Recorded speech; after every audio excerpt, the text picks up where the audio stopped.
E falando em preservação, aqui em Morretes isso é muito notório, o patrimônio histórico, os casarões antigos, as estradas, aqui em Morretes isso ainda é muito preservado e isso de uma certa forma, além da história, traz muito turista para cá. É muito importante falar isso também, né, história, manter esse espaço. Hoje o espaço que nós estamos aqui, a Casa Rocha Pombo, ela é um casarão antigo que abrigou essa figura ilustre da cidade, né? Sim. Essa casa,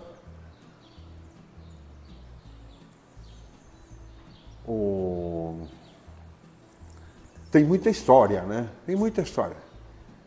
O prefeito Rômulo José Pereira era o dono desta casa. E aqui se faziam, na época não existiam clubes, né? Então aqui se faziam bailes. Sim. Né? A família dele promovia os bailes.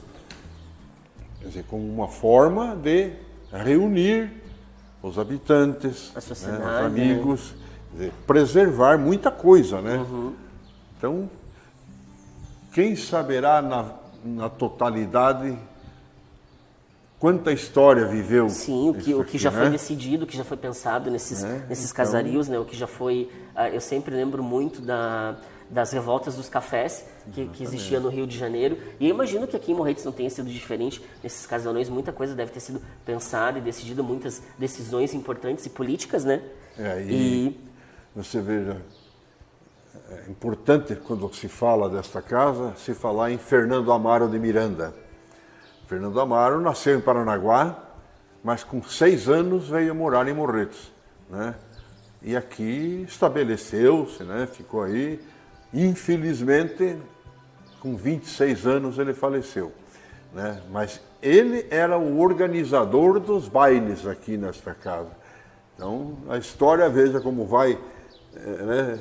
Vai se prolongando, né? E é muito importante evidenciar também que as grandes famílias do Paraná, as grandes famílias de Curitiba, partiram daqui de Morretes, né? Tiveram seu início aqui, né?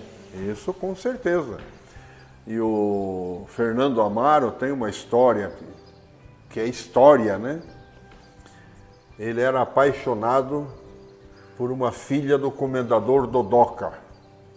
O comendador Dodoca era o segundo mais rico do Paraná. Ele só perdia para o Barão do Cerro Azul, né? E morretense, né? E ele era apaixonado por ela chamava Maria. E ele escrevia poesias para ela usando armia, né? Que é como é que tem um nome para isso? Já falhou. Não, eu estou tentando lembrar também, não é um pseudônimo. Então, ele fez poesias lindas para ela, com o nome de Armia, né? Por quê? Porque ele era uma pessoa muito simples.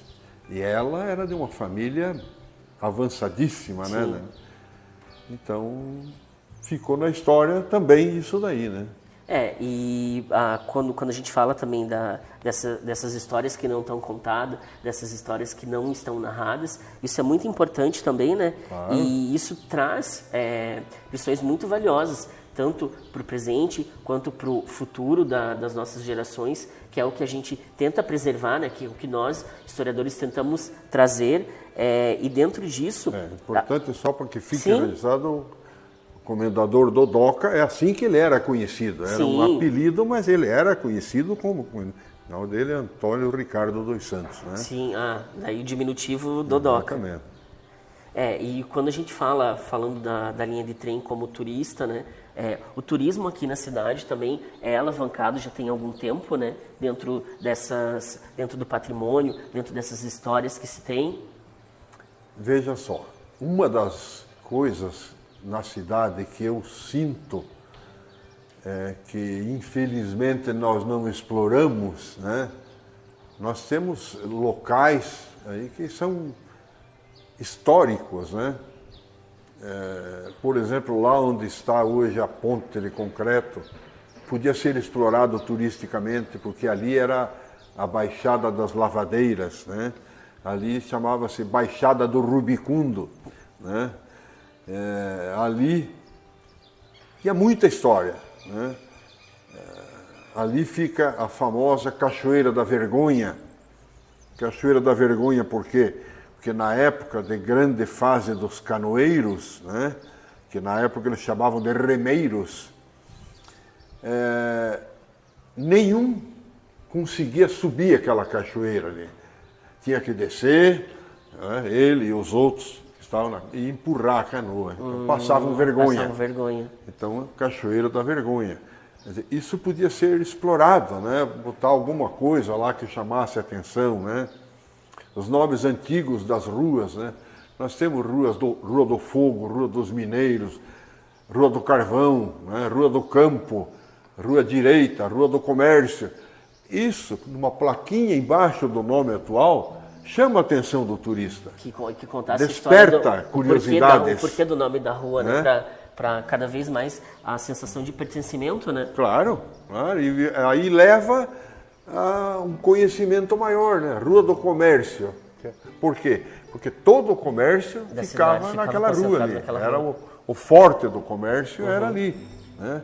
Então, cada uma tem a sua origem e o porquê daquilo, né?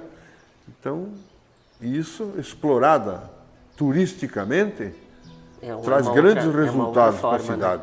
Né? E também, dentro do turismo, a gente não poderia falar, que também faz parte da história de Morretes, falar do nosso querido Barreado, né? Sim. Que também tem muita história, né? Também tem muita história. Né? Aqui na Ponte Velha, quem já observou ali faz um rodamuinho, que dizem, né? Assim. Sim. E lá na época dos anos 20, 30, ali era o ponto de banho, né? Como em todos os lugares, mas ali era... Então, os viventes da época diziam assim, vamos lá no banheirinho do caracol, porque faz um caracol, né? Vamos lá no banheirinho do caracol. Tudo isso podia ser explorado, né? Sim, como forma Eu ainda espero ver de enaltecer mais ainda a riqueza histórica da cidade. Claro, né? Claro. Uma das últimas perguntas que eu tenho que fazer para o senhor, que não poderia deixar de fazer, né, é, dentro do futuro, o senhor como historiador, dentro do seu acervo, dentro da sua pesquisa, o que o senhor acha que, aonde entraria a tecnologia ajudando o historiador nos próximos anos, futuramente? É claro que a tecnologia está no sangue, vamos dizer, né? Sim. Tá E é óbvio, eu até falo, né? Por exemplo, aqui na Casa Rocha Pombo, né? Eu tenho um computador, né? E eu já disse que eu ofereço todo o meu patrimônio cultural, né? Histórico. Aliás, o senhor tem um acervo muito grande, né, senhor Eric? Sabe? Quer dizer, que chega um visitante aqui, né? Poxa, posso dar uma olhada e ver algumas coisas, né? Importante citar, porque isso para mim é um orgulho, não aquele orgulho falso, né? Orgulho de coração, né? Ter construído, né, um legado. Que o meu patrimônio, felizmente, está sendo salvo pela Universidade Estadual de Ponta Grossa, através do Museu Campos Gerais. Eles estão digitalizando o seu Estão trabalho. digitalizando o meu trabalho, né? Então, isso, para mim, é um orgulho. Sim, né? sim. Porque eu vejo que aquilo, daqui 100 anos... Não, e é um trabalho, estará disponível, e é um trabalho inestimável, né? Lá. Então, muita coisa também a gente podia fazer aqui em Morretes, Sim. né? Na nossa cidade, deixar próximo para as pessoas, aí, não só para turista, né? Alunos, sim, estudantes aí que precisam saber, né? Precisam conhecer mais. É claro que eu não tenho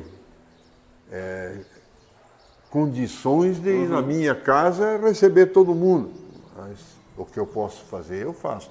Agora, publicamente seria muito importante. Né? Sim, sim. E nesse sentido é o que a gente percebe que a tecnologia, desde a digitalização até para uma pesquisa, até para o desenvolvimento de mais material. Isso é muito importante, né? Porque às vezes nós, como os professores, cobramos tanto dos nossos alunos que saiam do celular, que deixem os seus tablets, que saiam um pouco do computador, que deixem os seus jogos, mas muitas vezes a gente tem que entender que essas ferramentas são propícias justamente para essa pesquisa. Claro. Existem muitos museus hoje em dia que têm o seu material todo virtual, que você pode fazer visitas virtuais a muitos museus. Aqui no Brasil, o MASP é um deles, o arquivo da Universidade Federal do Paraná também, algumas coisas ainda não foram digitalizadas, Sim. mas a sua grande totalidade tem. Exatamente. Então a tecnologia nesse Eles sentido... estão trabalhando para isso. Historicamente, acho que será um bom legado. Claro, com certeza. No meu caso particular, o que me deixou muito feliz foi a minha coleção de jornais antigos, né? Sim, que é muito importante Eu tenho também. jornais de 1900, 1902, de Morretes, né? Que Claro. é a história, a Isso história do dia a dia. Esses já estão lá. Sim. Então, né? E que é a história do dia a dia que acontecia e que na época não era história, mas hoje é. em 2023, Opa. nós vemos, nós entendemos como história, Claro. que conseguimos entender como os nossos Com pais, certeza. como os nossos avós viviam. Com certeza. Tem alguma história engraçada, tem algum momento da história de Morretes que seja interessante e que seja peculiar para contar no nosso podcast? Uma história que o senhor goste? Deu um Uma branco. das tantas? Uma das tantas? Pois é, um branco agora. Bom, não é engraçada, mas eu acho que é uma história que precisa ser relembrada, né? Sim, sim. E tem como personagem o Frederico Lange de Morretes. A história diz que ele até teve uma visão de que ele ia morrer rapidamente. Sim. Então ele pediu para um grupo de amigos, né, ele determinou como que ele queria ser sepultado. Né? Que ele queria ser sepultado em Morretes e que ele queria ser sepultado em pé e voltado para o Marumbi. Nossa, Que ele amava o Marumbi. Ele gostava de subir no Marumbi e Sim. pintar. Lá em cima ele pintava. Vinha, parece mas a muito, força. muito específico, né? Muito específico. Então, veja, é uma coisa. E eu tenho uma alegria muito grande por ter participado no sepultamento dele. Eu estava presente, eu tinha 12 anos. E claro que no dia não deu tempo de fazer como ele queria. Sim. Então ele foi sepultado no local e aí veio o senhor Micaretá. Era um dos sócios da firma Irmãos Tá, que era uma maior construtora que tinha, né? E o Micare era muito amigo do Lange de Morretes. Uhum. Então ele se prontificou a preparar o local, né? O túmulo, né? E aí veio, fez realmente, e depois ele foi colocado de acordo com o pedido dele, né? Então eu acho que é uma história não engraçada, mas, né? Mas é peculiar, né? É muito peculiar. É uma história que tem que ser preservada. E no final das contas, o morto foi atendido, né? O pedido do morto foi atendido. Claro. Então não vai assombrar ninguém. Não. Então eu acho que essa é uma história muito importante da nossa história, né? Sim, sim. Que isso também faz parte, né, São Eric? Claro que é. Engraçadas ou não, às vezes, as histórias que a gente sabe que nem sempre são, mas é do cotidiano, né? Isso aconteceu aqui, né? Claro. Isso aconteceu aqui. O senhor viveu isso, né? Eu Aos vivi, 12 anos. eu vi. Né? Viu, né? Então eu acho que isso aí é uma coisa que merece ser lembrada sempre, né? Faz parte da nossa história. São Eric, mais uma vez, muito obrigado por essa conversa, por esse papo tão descontraído. E na sequência, precisando... Com certeza teremos mais papos como esse, mas mais uma vez, muito obrigado. Um abraço. Eu que agradeço.